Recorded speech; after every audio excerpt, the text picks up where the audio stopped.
Hello and thank you for watching. This is STSC back again with LEGO Transformers Predaking Part 1, Headstrong and Tantrum.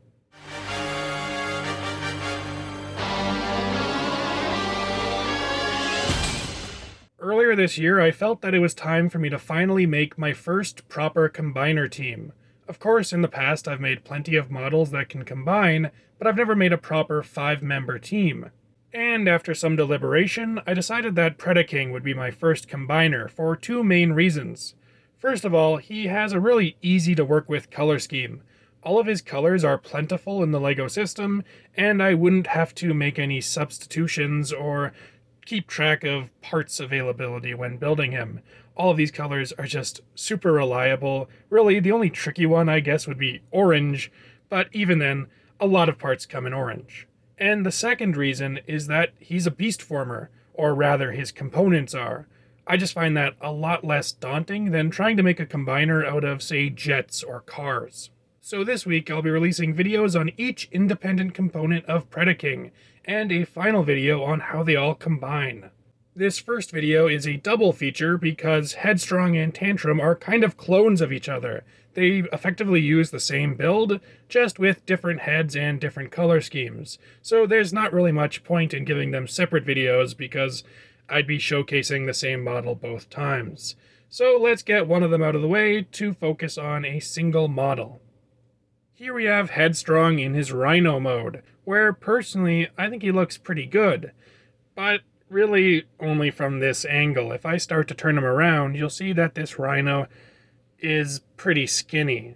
When designing these two, I really prioritized making them lightweight and simple. Since they'll be limbs in combined mode, you don't want them to be very dense and heavy because they'd weigh down the combiner's joints. Of course, this meant making sacrifices in the individual components, and that really shows itself in this mode because, yeah, this Rhino has been skipping some meals. Turning him around further, you can see that the hind legs are also pretty close together, and there isn't a tail. There's also kind of this gap between the legs, which does look a little bit awkward. But again, I really wanted to prioritize the combined mode, and I think that did pay off, but you'll just have to trust me for now. Speaking of trust, if you didn't trust me that these two are identical, well, here you have Tantrum, and you can see he is effectively the same build. He just has a little bull head there instead of a rhino head. But since I have him here, I'll use him to showcase the articulation in this mode, which, well, there isn't a lot of it. The head can look up and down, as well as tilt like this. The legs can kind of kick forward, but, well, doesn't look very natural. And they can kind of swing outwards, but again, doesn't look very natural. And, yeah, these can kind of do that. Yeah, this mode is kind of a brick. Again, priorities, I didn't care that much about the articulation in the animal mode. I just wanted a good transforming leg, and that's what I got, but it means they're kind of a brick when they're in beast mode. For a size comparison, here we have a minifigure, and here we have them with Rise of the Beasts Cheetor. Personally, I consider them to be more in my miniature scale than my current G1 scale. That's all there is to say about these two, so now it's time to transform.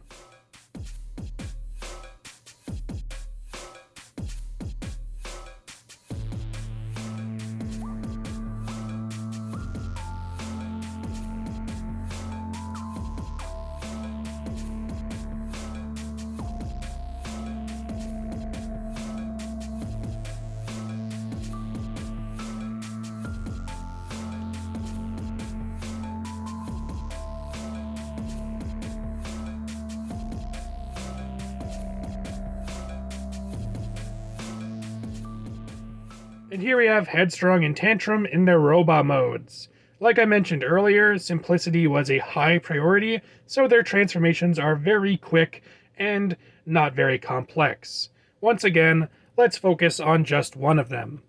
Here we have Tantrum in his robot mode, and honestly I really like how it looks. The limitations of being a combiner still definitely show, but I think this mode carries itself a lot better. Turning him around, you can see he still does have some major skinny bits, and his back is pretty hollow, but I think the mass is distributed a lot better here to make it look a lot more convincing from more angles. Where the bull or the rhino definitely kind of fall apart as you look from the side, I think that you can still kind of turn this guy to the side and he still looks relatively convincing as a chunky robot man. It's just when you get to the back where you kind of see he is pretty much paper thin. And again, here we have Headstrong, so you can see they are pretty much the same build, just with different heads. For articulation, Headstrong can look up and down a little bit, though his chin does hit his collar, so he can't look down that far. Then he can look left and right. At the shoulders, he has a rotation joint, which allows him to swing his arms forward and backwards, and a hinge, which allows them to go outwards a little bit.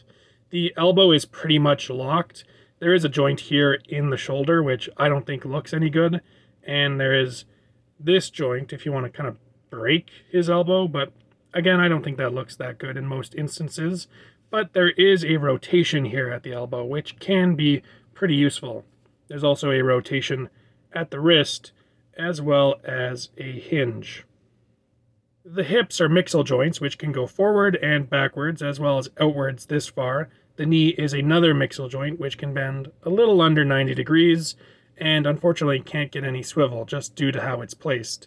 Then at the ankle, there is kind of a toe pivot more than an ankle pivot. You can see that there isn't really much of a heel, which is one major issue. They're pretty easy to get standing, but also not very difficult to knock over.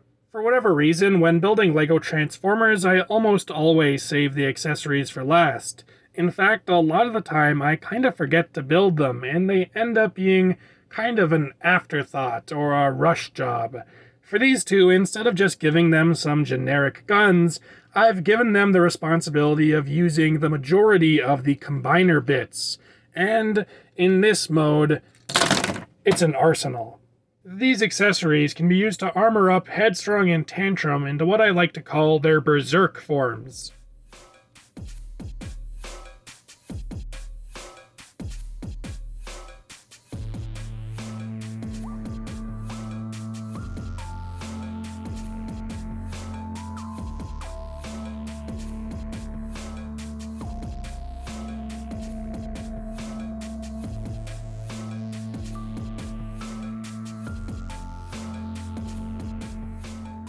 And here we have Headstrong and Tantrum in their berserker modes, where they're both a little bit taller and a lot more deadly. You can see they both get matching arm cannons, but they get different boots. Headstrong gets pretty basic boots, while Tantrum gets some sizable missile pods on his ankles. He also has toes, which I like to imagine are gun barrels themselves. For size comparison, here we have a minifigure. And here we have them with Cheetor. All around, I'm pretty happy with these two. They definitely make sacrifices for their combined mode, but I still think they're pretty solid Transformers. I especially like their robot modes because I find them particularly characterful. Something about them just has a meathead vibe, and I think it's a lot of fun. However, I do think the coolest part of their design is how they transform into legs, but you'll have to wait for that.